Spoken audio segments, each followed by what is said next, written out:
Welcome friends to another 40k video. Today we draw on the Talon of Horus by Aaron Dembski-Bowden, where Abaddon confronts Fabius Bile and a clone he has made of Horus Lupercal. Abaddon stepped on board the joint snarls of his Terminator warplate with a throttle of roars of straining tank engines. Veins ran black beneath his sallow skin. His gaze burned with psychic gold. In one hand he carried his battered power sword. On the other hand, he wore a claw, where scythe blades were still ringing with the resonance of the Emperor's murder. He was wearing the Talon. He had boarded the ship wearing the Talon of Horus. Kaon asks why he brought it. The poetry of the moment, Kaon. With my father's own weapon, I will destroy all hope of his rebirth. Now, where's that mongrel dog who calls himself primogenitor? They moved through Fabius' ship and its defences with a Chaos Warband. Abaddon was the Battle King in his element. They found the Lab of Bile.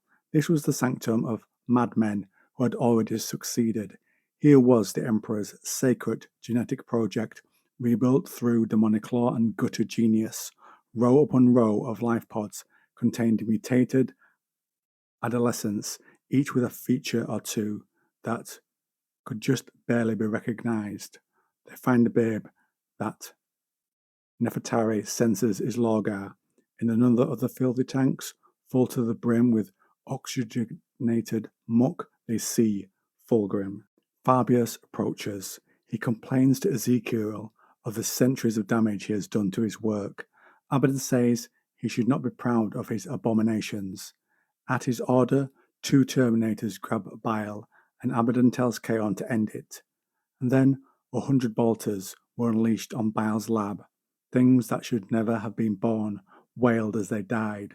When the servitors were killed and the machinery was shattered by gunfire, my Rubicae and the others turned their bolters, cannons, and flamers to the deck, hammering and charring the dying mutants with executioner's fire.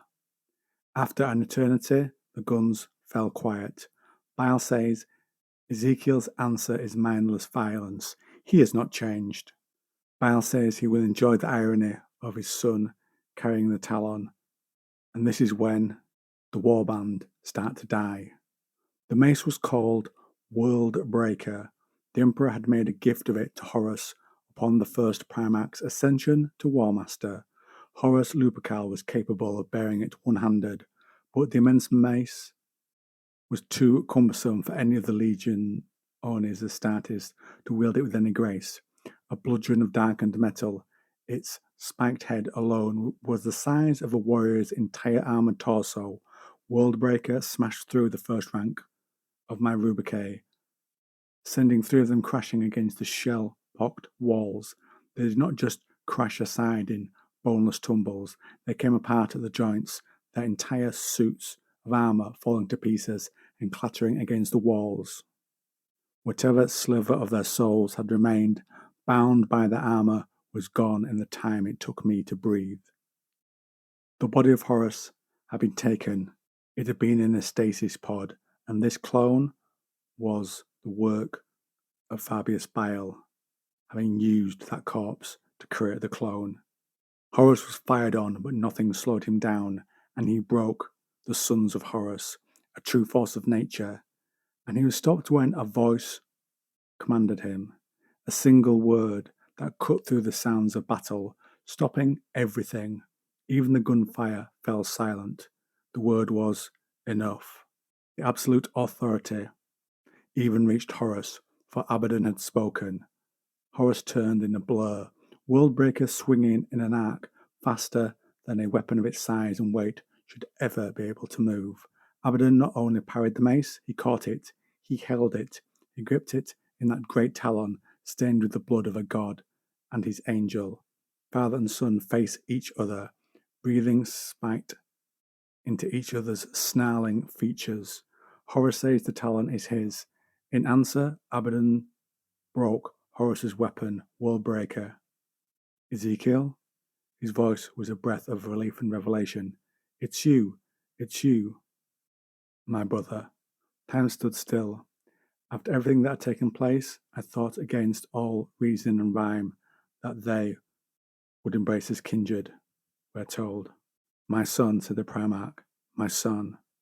Then all 5 of Abaddon's claws rammed so deeply into Horus's chest that they burst from his back. The scythes pushed out the stunted remains of Telemachus's swords, sending the broken blades clattering against the floor.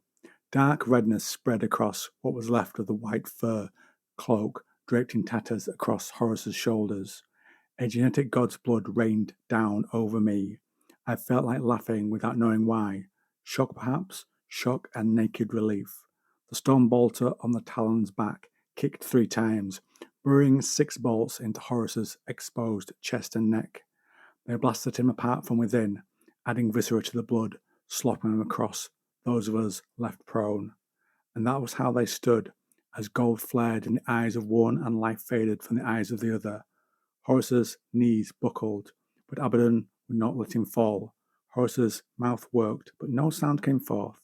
If his last word found any voice, Abaddon was the only one to hear it. I was fortunate that day, not just because I survived the battle with a demigod that should never have been fought, but because I heard Abaddon's last word to his father.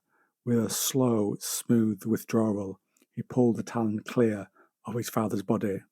And the moment before Horus fell, the moment before the light finally went out in the Primarch's eyes, Abaddon whispered 5 soft words.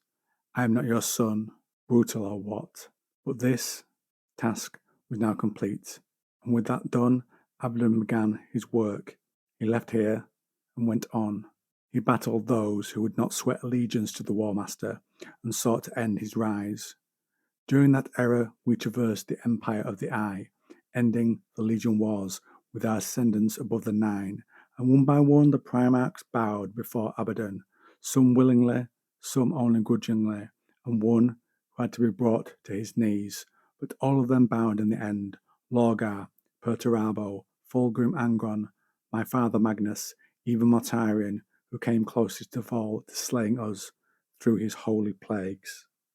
Then they struck out of the Eye of Terror, and that is when the War Master claimed his demon blade, Dracnian, and how Abaddon confronted an ancient Templar king. He held the sword of the High Marshals and said he had expected Abaddon to return. "I looked for you as terror burned in the fires of your father's heresy. I hunted for you day and night. Always lesser men blocked my way. Always they died so that you might live." He came to a halt no more than 2 meters from Abaddon. "I have never stopped searching for you, Ezekiel, not through all these long years." Abaddon bowed. I am honored, Sigismund." The book unfortunately goes away at that moment from that little blinking time. And then we get a few more events, but not great details, I'm afraid. So that's where I'll end today's video. What do you think to this confrontation? I think I would like to have seen a little more conversation between Baal and Ezekiel. I love how Baal calls him by that name rather than Abaddon.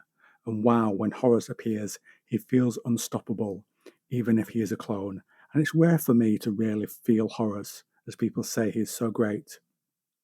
But he does have a certain presence here, and what a brutal kill by Abaddon.